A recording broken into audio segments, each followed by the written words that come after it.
Princess Olufemi-kayode to talk about this. Princess, I don't know if you can hear me. How are you doing today?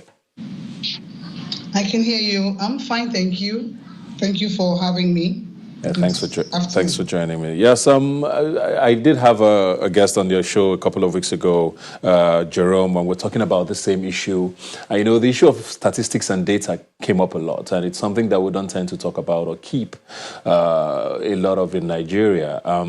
We heard news in Paris about a tripling of reported cases of domestic violence in the last couple of months because of the lockdown. Same thing in countries like South Africa, and I think Mexico as well. It's happening everywhere in the world. And it would be strange to think that Nigeria would be any different. Do we have any idea how bad things have been in the last couple of weeks?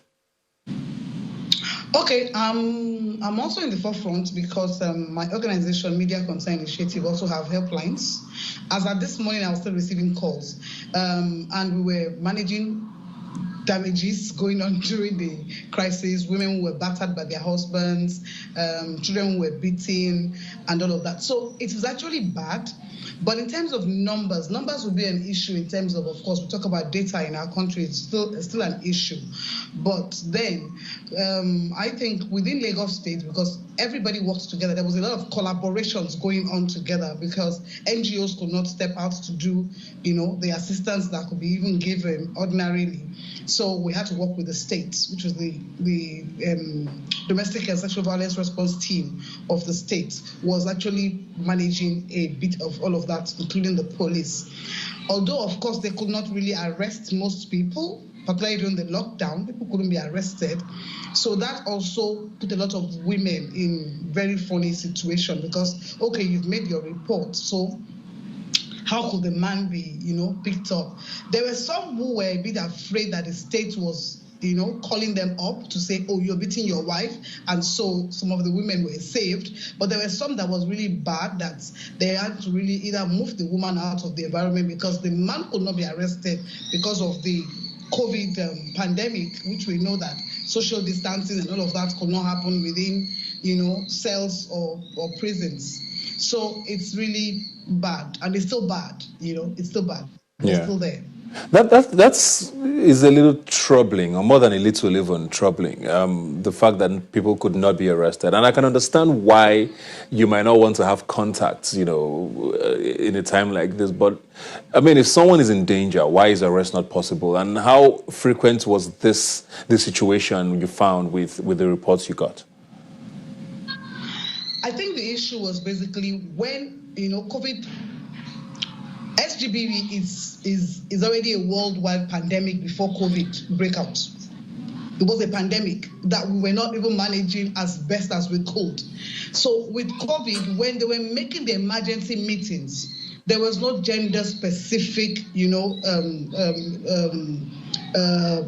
portions, in all those meetings, in how to make sure people are not infected. It was all about infection, and other social issues were not really put on the table for emergency meeting, which is why it's so important that every sector needed to be part of it. And so that's why it seemed like when we talk about no arrest, so what are we going to do? So there will have been brainstorming ahead to say, okay, fine. So what are the things that will come, that will hit us at this time? Which is what we say about planning and preparation. Yes, COVID met us, nobody was prepared, but then there still has to be planned on how to maintain safety of every citizen. And that was not it, because even those who could call, NGOs who could support, could not pick up anybody because they were not among those who were given consideration to have the special status to move around.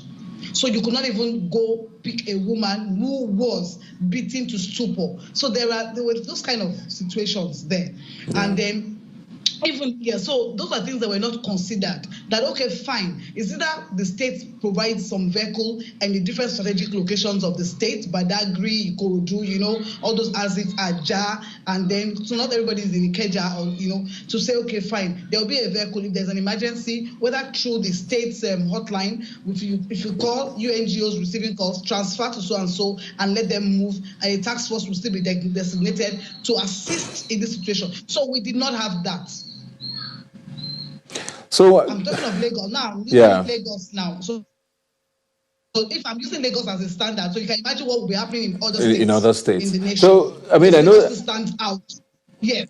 Yeah, I know a lot of countries had to have like special arrangements in times like this when they realized that there was a spike in numbers of domestic violence. I know some countries provided hotels as safe spaces for the time being for people to move in there, whether it was a woman or man or a child or whoever, to stay there while this virus has been handled, so that at least there's a safe space for you.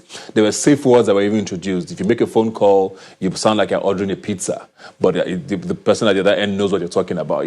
Did we have any of those sort of arrangements there, even if it's with NGOs aside from government? Yeah, the interesting thing was for NGOs who have shelters, the issue was really getting people, moving people. That was the issue. Yes. We had people who had places. So it was actually, particularly during the lockdown. Now we have a bit of, there's an ease of lockdown. So there's a bit of, it's better. But during the lockdown proper, it was difficult. There was no special status given for those who would respond to GBV. There was none. So there was no way we could, media was given special status, firemen and certain services, food people selling, but this particular issue was not considered on the table. So and then when you even call a police officer, they don't want to send their police officers to anybody's house. It was serious. Nobody wants to go to anybody's house. I don't want to be infected. I don't know where I'm going, which is true. Everybody had to feel secure and safe. So there were no arrangements, which I'm saying that it's something that we need to be looking at, that when we are having preparations for meetings, whether for crisis or for any intervention in the country, we need to sit and have a gender-specific, inclusion into it, which means we're thinking of women, we're thinking of children, we're thinking of the existing problems, because being confined, becomes a forced confinement with people who are also uncertain. Some men were not even violent before. So not all women had violated, violent men, that could hit. And we're only talking about beating. We're talking about sexual violence. We're talking about wives who are being raped by their husbands. Excuse me, I don't want to do that. He's going to have his way, whether or not she wants it. And children are watching their parents being battered, and children are being molested. Sibling abuse is going on. Sexual abuse between children, siblings are going on. So people are confined in homes. And some of those parents are even, and then you're talking about uncertainty of job. Nobody, the man is not sure is coming back out of COVID and having a job. Imagine a bank announcing that 100% of people are going. People are already, there's pandemonium already in the minds of people. So here's stress. So here's what I want to ask now, because there's so much, like you said, a lot is happening with regards to spouse, even with children and all of that. But so, some states are still under a lockdown. Places like Kano, I know Rivers is still very strict with theirs.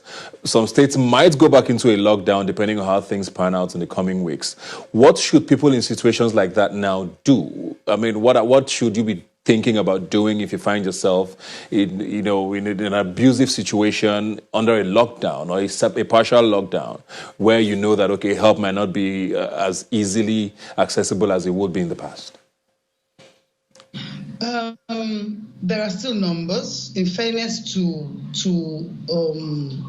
people who are working in this space, there was a lot going on so there are numbers. Social media is, numbers are on social media. You can call this, and we're still, I still receive calls from across the nation, and then we'll still call somebody else who is in Ibadan, or who is in Oyo, who is in Imo, to say, okay, fine, there are people over there. So there is a way we were still struggling and trying to make sure people were safe. So there are numbers to call, and there are also, prevention. There are also professional counselors and therapists, numbers available across the nation, who are actually interfering in reducing gender-based violence.